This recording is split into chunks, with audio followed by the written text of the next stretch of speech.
அரவிந்த், இன்றைக்கு இந்த சிபிஐ விசாரணை இன்றைக்கு நிறைவடைந்திருக்கிறது. இதனுடைய தொடர்ச்சி இருக்கிறதா? இன்றைய விசாரணை என்பதனுடைய முக்கியத்துவம் அப்படிங்கிறத எப்படி பார்க்கலாம்?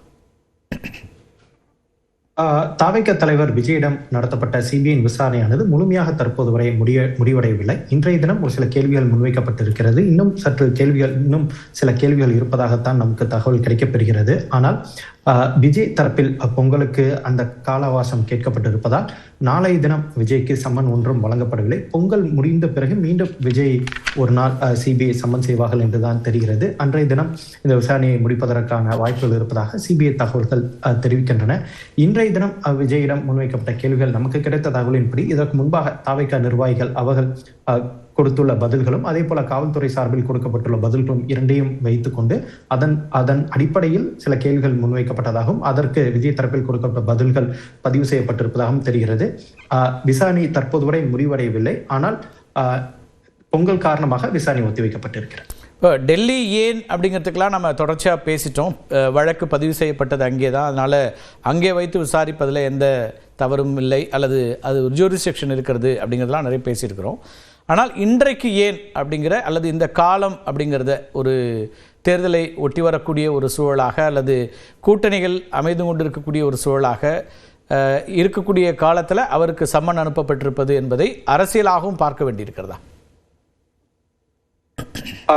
இந்த சிபிஐ சம்மனை மட்டும் நீங்க கேட்டிருந்தீங்கன்னா நான் அரசியலா பார்த்திருக்க மாட்டேன். என்னோட கருத்து அரசியலாக பார்த்திருக்க வேண்டியதில்லை என்றுதான் என்னுடைய கருத்தா இருக்கு. ஏன்னா செப்டம்பர் 27 இந்த சம்பவம் நடைபெறுகிறது. அதனைத் தொடர்ந்து அக்டோபர் மாதம் தான் இந்த வழக்கு சிபிஐ வசம் மாற்றப்படுகிறது. அதனைத் தொடர்ந்து ஃபீல்டு இன்வெஸ்டிகேஷன் நடந்துச்சு, ஃபாரன்சிக் எக்ஸாமினேஷன் நடந்துச்சு. அதனைத் தொடர்ந்து ஒவ்வொரு விதமாக ஸ்டேட்மெண்ட் ரெக்கார்ட் பண்ணப்பட்டு விஜய்கிட்ட வந்திருக்காங்க. எனவே சிபிஐ அந்த விதத்தில் கொஞ்சம் ப்ரொஃபஷனலாக தான் செயல்படுவாங்க. அதில் எந்த மாற்று கருத்தும் கிடையாது. ரொம்ப ஒரு மெட்டிகுலஸா அனைத்துமே ஃபைல் மூலியமா மூவ் ஆகக்கூடிய ஒரு ஏஜென்சி. அதனால தான் பார்த்தீங்கன்னா எடுத்துறை முதல் நாளே விஜய்க்கு சம்மன் கொடுக்கல.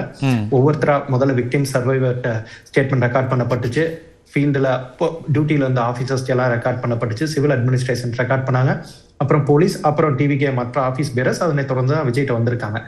வெறும் இந்த ஒரு சம்மனை மட்டுமே வச்சு நம்ம ஒரு அரசியலான்னு கேட்டா அது இல்லைன்னு தான் நம்ம சொல்ல முடியாது. அதுக்கான ஆதாரம் நம்மள்ட்ட இல்லை. ஆனால் ஜனநாயகன் படத்துக்கு கொடுக்கப்பட்டு வரும் ஒரு சில முட்டுக்கட்டைகள் அதனை பார்த்தோம்னா ரெண்டையும் நம்ம ஒன்னா பார்க்கணும். இது ஒரு மியா கோயின்சிடென்ஸ் கிடையாது. ஏன்னா ஜனநாயகன் படத்துக்கு 11 மணிக்கு ஜனநாயகன் படம் சொல்லுங்க. எஸ், இந்த காலை 11 மணிக்கு ஜனநாயகன் படத்தோட ப்ரொடியூசர்ஸ் ஒரு பெட்டிஷன் ஃபைல் பண்றாங்க.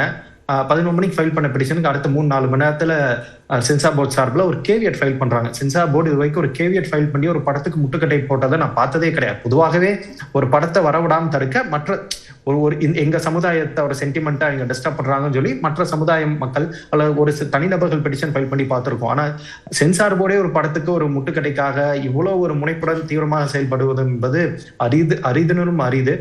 எனவே இந்த இரண்டையும் நம்ம பார்க்கும்போது தான் எங்கேயோ அரசியல் இருக்கும் தான் நம்ம தோணும். ஓகே, இதில் இப்போ ஜனநாயகனை பொறுத்த வரைக்கும் அது இப்போதான் திரைக்கு வருது. அவங்க தான் அந்த காலத்தை நிர்ணயிக்கிறாங்க. அதில் சிபிஎஃப்சி நிர்ணயிக்கலை. பொங்கலுக்கு வருகிறது 9ஆம் தேதி ரிலீஸ் அப்படிங்கிற தேதியை நிர்ணயிக்கிறது படக்குழு தானே. அப்போ அந்த காலத்தை நம்ம இதோட டைமிங்கை கொஷின் பண்ண முடியுமா அப்படின்ற ஒரு கேள்வி இருக்குது. ரெண்டாவது, சிபிஎஃப்சியை பொறுத்த வரைக்கும் அவங்க ஒரு திரைப்படத்தில் இதெல்லாம் அப்ஜெக்ஷனபிள், ரிலீஜியஸாக இருக்குது அல்லது இராணுவம் உள்ளிட்ட அம்சங்கள் சொல்கிறாங்க அப்படின்னா அதற்காக அவங்க தொடர்ச்சியாக நீதிமன்றத்தில் இந்த திரைப்படம் வரக்கூடாதுங்கிற அந்த நிலைப்பாட்டை அவங்க உறுதிப்படுத்துறதுங்கிறதும் சட்ட ரீதியாக அவங்க அதுக்கான வாய்ப்புகளை பயன்படுத்துறது என்பதும் எப்படி தவறாக போக முடியும்னு நினைக்கிறீங்க? இல்லைங்க, லீகல் அவென்யூ சிபிஎஃப்சி எடுக்கிறதுலாம் நம்ம எந்த தவறுன்னு நம்ம சொல்ல முடியாது. பட் ஆனா அது கேவியட் வரைக்கும் போய் ஒரு ப்ரீஎம்ப்ட் பண்ணி ஒரு எக்ஸ்பர்ட்டாவா ஒரு ஆர்டர் கூட வந்துடக்கூடாது, ரொம்ப டெலிஜென்ட்டா நம்ம இந்த கேஸை கையாளணும்னு ஒரு ப்ரீஎம்ப்ட் பண்றது யாருங்க? பொதுவா இல்லைங்க, நான் சொல்றேன், பொதுவா நோட்டீஸ் இஷ்யூ பண்ணதுக்கு அப்புறம் தான் எந்த சென்ட்ரல் ஏஜென்சியா இருந்தாலும் எந்த சென்ட்ரல் கவர்மெண்ட் டிபார்ட்மெண்டா இருந்தாலும் பதில் கொடுப்பாங்க. ஆனா இந்த டைம் நோட்டீஸே இஷ்யூ பண்றதுக்கு முன்னாடி நாமளும் அப்பியராகி ஆர்கியூ பண்ணணும் முனைப்பு காட்டுறாங்களங்க. அதுலதான் நம்ம கொஞ்சம் இதுக்கு முன்பாடி எடுத்து இருக்கக்கூடிய ஸ்டாண்ட்ல தற்போது சென்சார் போர்டு இதுல ரொம்ப தீவிரமா இருக்காங்களோன்னு நமக்கு சந்தேகத்தில் இருக்கு. சரி, பேசலாம். முதல் கட்ட கருத்தை எடுத்துக்கிறேன். திரு பாலச்சந்தர், சிபிஐ விசாரணை அப்படிங்கிறத நீங்கள் எப்படி பார்க்குறீங்க? ஒரு பியூரோக்ராட், ஏற்கனவே சிபிஐ தொடர்புடைய இடங்களையும் பணியாற்றிருக்கிறீங்க. இது ஒரு நடைமுறையில் அடுத்தடுத்த இடங்கள்லேருந்து தொடரக்கூடிய ஒரு விசாரணை, ஒரு தொடர்ச்சி, அப்படி தான் இதை பார்க்கணுன்னு திரு அரவிந்தும் சொல்றாரு, நீங்க எப்படி பாக்குறீங்க? இல்ல, ஐ அக்ரி வித் அரவிந்த். அதாவது சிபிஐ வந்து இந்த கேஸ் அவங்க சுவமோட்டோ எடுக்கல, கோர்ட் ஆர்டர் கொடுத்தாங்க, அவங்க இந்த கேஸை எடுத்துக்கிட்டாங்கன்னா அதுக்கப்புறம் மெத்தாடிக்கலா தான் பண்ணுவாங்க. இப்ப சிபிஐ உடைய விசாரணையில வந்து தவறான இது எண்ணம் இருக்காது. ஏன்னா நாளைக்கு கோர்ட்ல வந்து அந்த ரெக்கார்டு எல்லாத்தையுமே கோர்ட் கேட்க முடியும். எல்லாரையும் பத்தி நீங்க என்ன விசாரிச்சீங்கன்னு. அதுல தவறா இவங்க ஏதாவது விசாரிச்சிருந்தாங்கன்னா இவங்க வந்து கண்டனத்துக்கு உள்ளாவாங்க. அதனால அப்படிப்பட்ட ஒரு தவறு வந்து சிபிஐ பண்ண மாட்டாங்க. சிபிஐக்கு கிடைச்சதுக்கு அப்புறம் அவங்க விசாரணை நடத்திக்கிட்டு இருக்காங்க.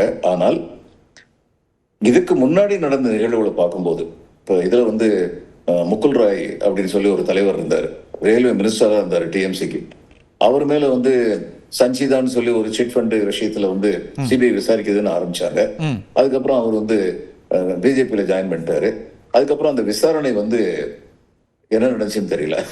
It was just kept pending. அதனால இதுவரைக்கும் விசாரணை சிபிஐ அதிகாரிகள்ட்ட கொடுத்த மட்டும் அவங்க சரியா பண்ணுவாங்க.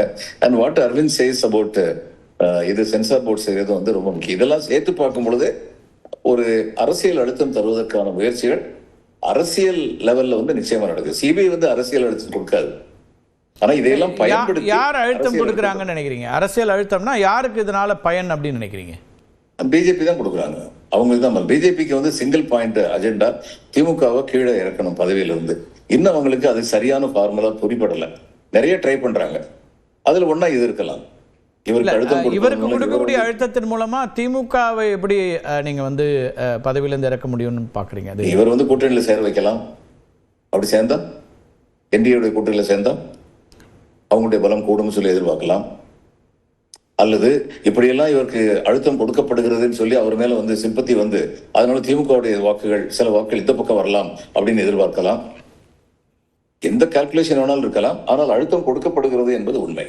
அரசியல் ரீதியாக அழுத்தம் கொடுக்கப்படுகிறது என்பது உண்மை. இல்ல, இப்ப அரவிந்தும் அதை சொல்றாரு. நிறைய பேருடைய பார்வை இருக்கு, இந்த காலம் அல்லது இரண்டு அடுத்தடுத்து நடக்கக்கூடிய நிகழ்வுகள் அப்படிங்கும்போது அதுக்கு பின்னாடி வேறு ஒரு எண்ணம் இருக்கிறதா, திட்டம் இருக்கிறதாங்கிற கேள்வி இருக்கு. ஆனா அந்த திட்டம் என்னவாக இருக்கிறதுங்கிற ஒரு முடிவுக்கு வர முடியாத சூழல்ல நாம் ஒரு குற்றச்சாட்டை வைக்க முடியுமா அப்படின்னு நான் கேட்கிறேன். பாஜக தான் பண்ணுது அப்படின்னு சொன்னீங்கன்னா, அல்ல ஒரு விமர்சனமாக கூட அப்படிதான் பண்ணுது அப்படின்னா, ஒன்று அது வந்து கூட்டணிக்கு அழைப்பதற்கான முயற்சி எடுக்கிறது, அழுத்தம் தருகிறது அப்படின்னு சொல்லலாம்.